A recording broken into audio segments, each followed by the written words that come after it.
Hey, we need to talk. It's about gaming competitiveness.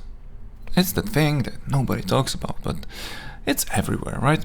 You have loads of websites with meta picks. There's everything about like how to score best, score in every single game there is.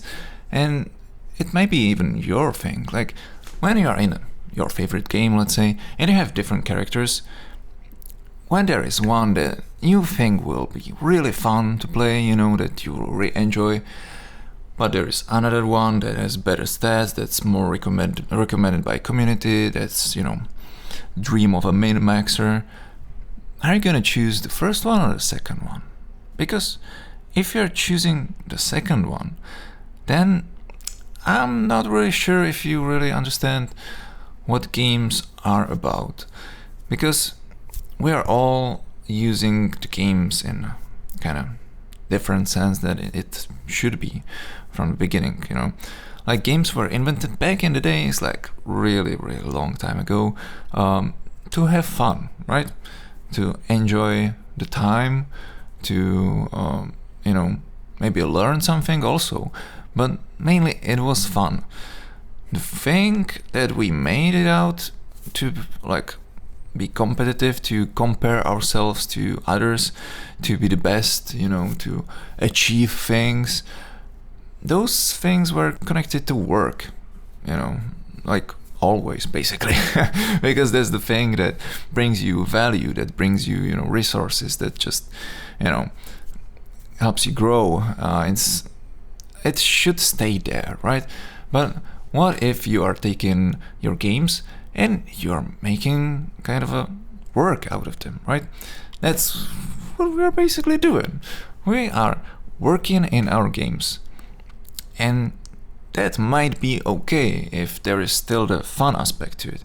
But I know so many people who are just playing to be the best ones, who would abandon everything they actually like about the game just to be the best and the best of the best. They spend crazy amount of time just to learn the new characters they don't really like, but they are, the perfect equilibrium of like, all the best stats. And then they say that they are happy, but you see that they are not really. They are raging all the time. They just, they're kind of upset all the time. And when they reach their achievement, they're like, okay, that's great, and the next achievement is, and they're chasing another one and another one and another one. And if they beat the whole game, there are people who did that, and they are not like the most happiest people in the world. I know a lot of people who just play their niche pick, if you want to call it that, just the thing that they really enjoy, and they're having much greater fun than the people who are chasing numbers, right? And why is that? That's our nature, like we enjoy having fun. We enjoy even like things that are not like easily written on a paper, like emotional connection with, for example, the characters.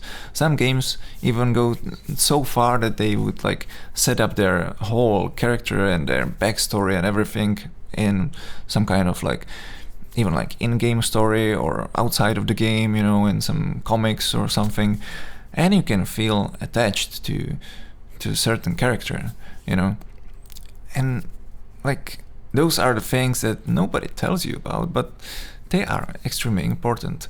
They are something that we should focus on. And even in our lives, so many people are so disconnected from their emotional self, from their feelings, because feelings could be hard, right?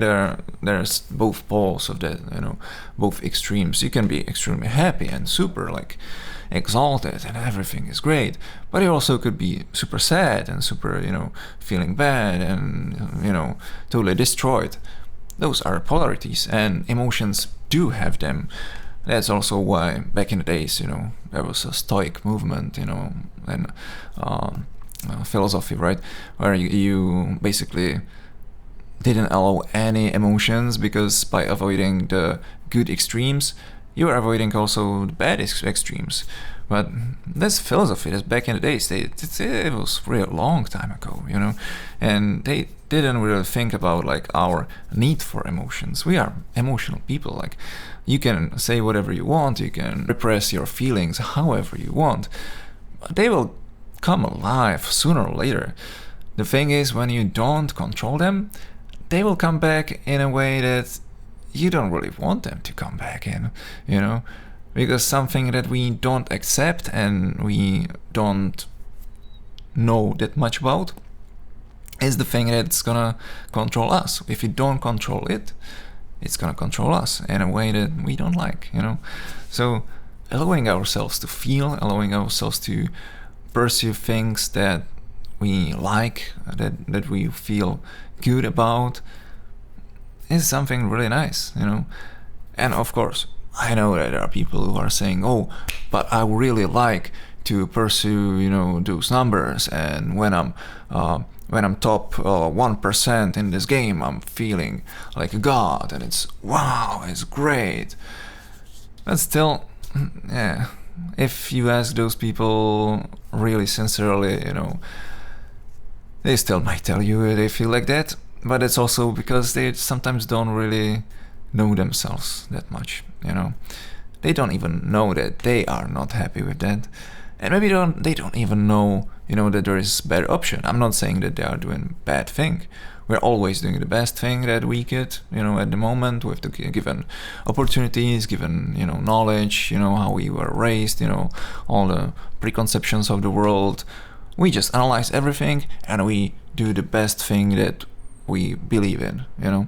So they're just doing the best thing. But it doesn't mean that you have to do the same thing, right? If you have some kind of need to feel something, go for it.